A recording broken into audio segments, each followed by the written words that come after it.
Question number 23টা solve করবো, ঠিক আছে?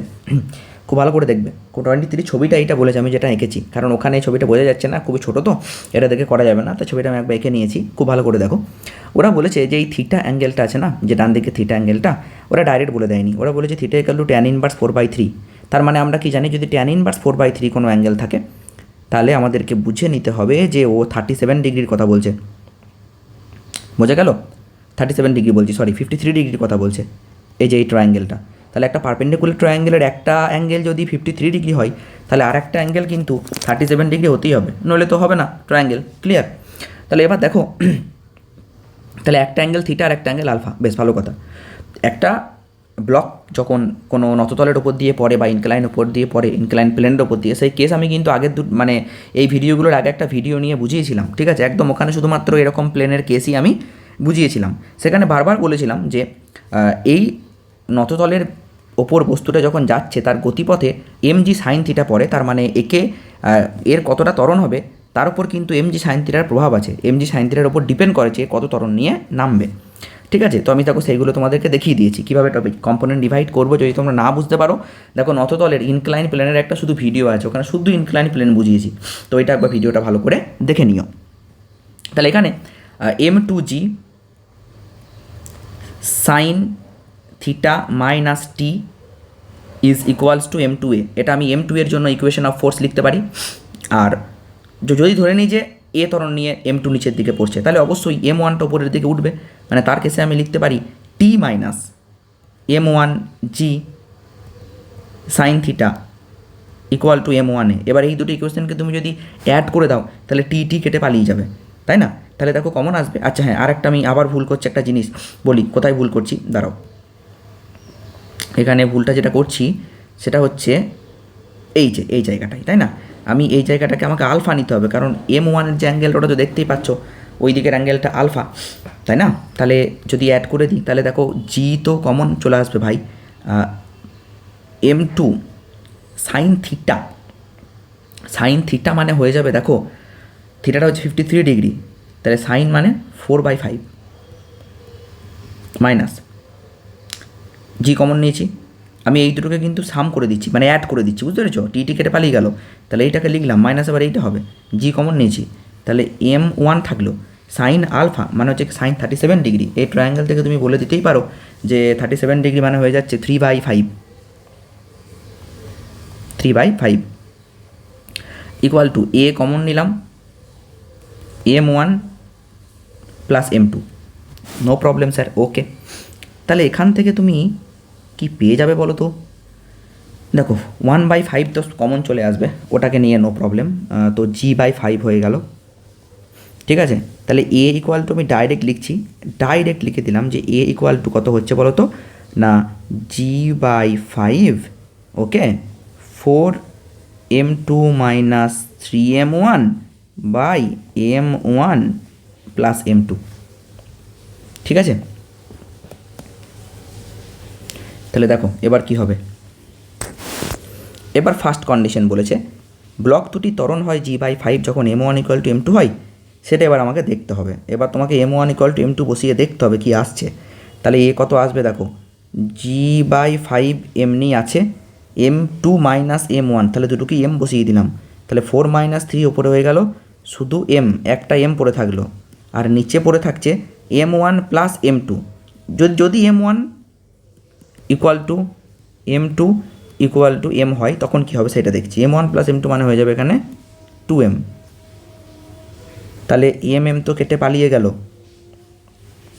তাহলে m যদি কেটে পালিয়ে যায়, তাহলে এইটা হয়ে যাবে g/10। তাহলে 1 নাম্বার অপশন ভুল হবে না, ঠিক আছে? তাহলে 2 নাম্বার দেখো বলছে g/3 হয় যখন m2:m1 2:1 হয়। বেশ, m2:m1 বসানো যাক, তাহলে g/5টা যেমন আছে থাকলো, কেমন? m2-র জায়গায় বসাচ্ছি 2, তাহলে 4 × 2, m1-এর জায়গায় বসাচ্ছি 1, তাহলে 3 × 1, আর 2 + 1 মানে 3, তাহলে কত হচ্ছে 8 - 3 মানে 5, 5 কেটে গেল, তাহলে হয়ে গেল g/3। হ্যাঁ, second option is correct answer, second option is correct answer, okay. দেখো দারুণ কোয়েশ্চেনটা দারুণ। তারপরে আচ্ছা 22 এর কোয়েশ্চেনটা সলভ করিনি, এখনই করবো 22টা। দেখো কী হবে। বলছে একটি মোটর গাড়ির ছাদ থেকে একটি বস্তু ঝোলানো আছে। ভালো কথা, এটা একটা গাড়ি, এখান থেকে একটা বস্তুকে ঝোলানো আছে এরকম। তো বস্তুটা বলছে গাড়িটা এইদিকে এ ত্বরণ নিয়ে চলছে, আর তখন এ তো সরে যাবে, কোন দিকে সরে যাবে, পিছনের দিকে এইরকম করে পালিয়ে যাবে। তাহলে অনুভূমিক রেখার সঙ্গে ও কত কোণ করেছে, এইটা হচ্ছে অনুভূমিক রেখা। আচ্ছা, রাবারটাকে একটু ছোটো করে নিই, তাহলে এটা বোঝাতে পারবো। এইটা হচ্ছে অনুভূমিক রেখা, সরি উল্লম্ব রেখা, এই রেখাটা উল্লম্ব রেখা। এ উল্লম্ব রেখার সঙ্গে থিটা অ্যাঙ্গেল করেছে। এবার থিটাটা কত বের করতে হবে। দেখো একটা কথা বলি, যখন তাহলে এরকমভাবে আছে, এইদিকে তোর একটা বল প্রয়োগ করছে, তাহলে ও ছিঁড়ে পালিয়ে যাচ্ছে না কেন? কারণ এইদিকে একটা সুতোর টান কাজ করছে, তাই না? তাহলে এইরকম করে একটা সুতোর টান কাজ করছে, যেটাকে আমরা টি বলছি। টিটাকে আমি দুটো কম্পোনেন্টে ডিভাইড করতে পারি, একটা এইটা, একটা এইটা, তাই না?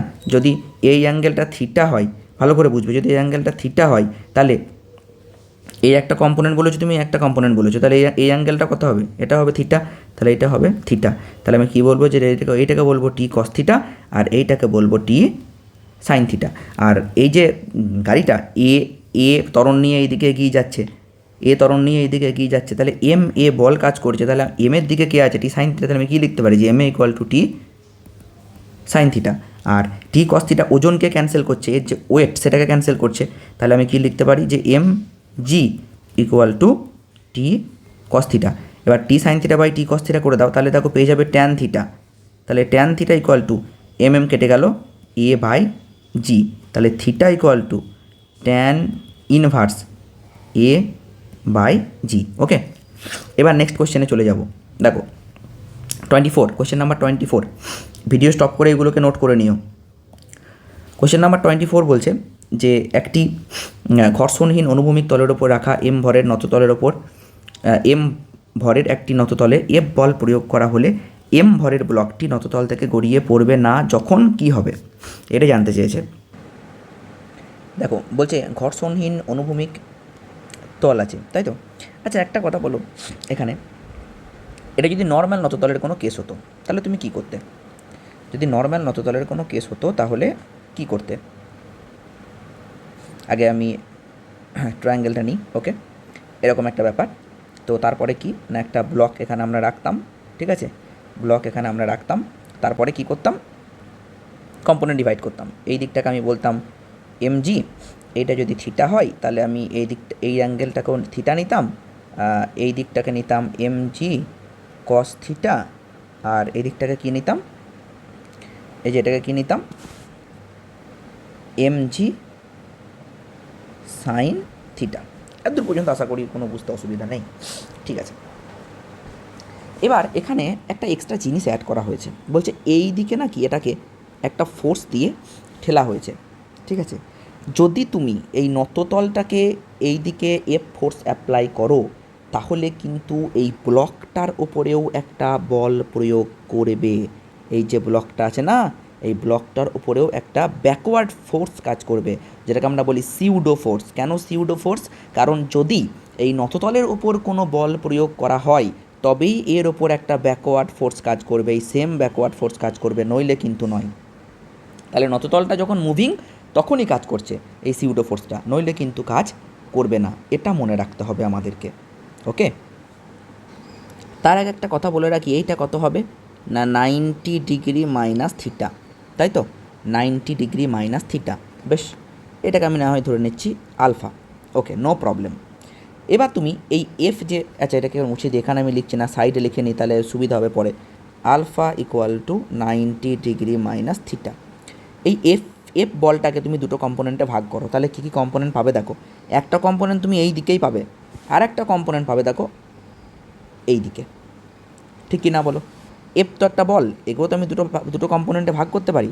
আমার খেয়াল রাখতে হবে যে কম্পোনেন্ট দুটোর মাঝের অ্যাঙ্গেল যেন 90 ডিগ্রি হয়। হ্যাঁ, তো মাঝের অ্যাঙ্গেল 90 ডিগ্রি হয়েছে, এই তো মাঝের অ্যাঙ্গেল 90 ডিগ্রি হয়েছে, no problem,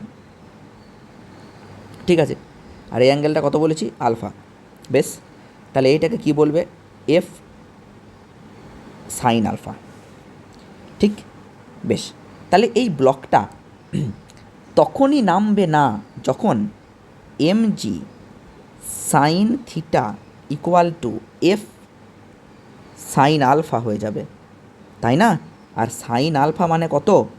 sign 90 degree minus theta, তার মানে F cos theta. Clear? F cos theta. তাহলে এফ ইকুয়াল টু কত হয়ে যাবে? এফ ইকুয়াল টু দেখো হয়ে যাবে m g sine theta by cos theta, m g tan theta. তাহলে যদি m g tan theta force apply করা হয় তাহলে ব্লকটা গড়িয়ে পড়বে না। বিশাল ইম্পর্টেন্ট কোশ্চেনটা খুবই ইম্পর্টেন্ট কোশ্চেন, 3টে স্টার দেওয়া আছে, দেখেছো তো? আচ্ছা, এবার নেক্সট কোশ্চেন দেখো। আচ্ছা, এটা হ্যান্ড রাইটিং নয় নাকি, ওই জন্য ইরেজ হচ্ছে না, বেশ ভালো কথা। চলো, বলছে নেক্সট কোশ্চেন কী বলছে, এটা ভালো কালি নি, অনেকক্ষণ এই একই কালিতে লিখছি, ভালো লাগছে না। আচ্ছা, M1 ও M2 ভর দুটি একটি ভারহীন স্প্রিংয়ের সাহায্যে যুক্ত আছে। এই যে এই ছবিটা আঁকি, ঠিক আছে? এরকম একটা স্প্রিং আছে, বুঝলে বন্ধু? স্ট্রিং নয় কিন্তু স্প্রিং, স্প্রিং এবার টানলে বেড়ে যায় সেরকম কেস, ঠিক আছে? এবার বলছে যে এইটা M1 আর এইটা M2, এইদিকে এফ ফোর্স অ্যাপ্লাই করেছো, তাহলে যদি কোনো মুহূর্তে M2 ভরের ত্বরণ এ হয় তাহলে সেই মুহূর্তে M1 ভরের ত্বরণ কত হবে? আচ্ছা, M2 ভরের ত্বরণ যদি এ হয় তাহলে এফ ইকুয়াল টু তুমি কী লিখতে পারো বলো তো? দেখো, এই কোশ্চেনটা যদিও এই চ্যাপ্টারের কোশ্চেন নয়, এটা ওয়ার্ক এনার্জি পাওয়ারের কোশ্চেন। তোমরা যদি ছায়া বা সাঁতরাজ এসব বই পড়ো তাহলে তোমরা দেখবে এই ধরনের কোশ্চেন কিন্তু তোমরা ওয়ার্ক এনার্জি পাওয়ার চ্যাপ্টারে পাবে, মানে কার্য শক্তি ক্ষমতাতে। এখানে একটা কথা বলতে হবে, এখানে যেহেতু এটা স্প্রিং আছে না, তেমনি তুমি যখন একে এই দিকে টানতে যাবে স্প্রিংটা তোমাকে অপোজিটে কিন্তু একটা ফোর্স দেবে, ঠিক আছে? এবার সেই ফোর্সটা কত না কে এক্স। তাহলে এফ মাইনাস কে এক্স, কে এটাকে বলা হয় স্প্রিংয়ের বল ধ্রুবক বা স্প্রিং কনস্ট্যান্ট, এফ মাইনাস কে এক্স ইকুয়ালস টু হয়ে যাবে কি M2A। তাহলে তোমরা এখান থেকে কী পাবে বলো তো? তাহলে এটা তুমি একটা ইকুয়েশন পেলে, F2 মাইনাস কে এক্স ইকুয়ালস টু M2A, ঠিক?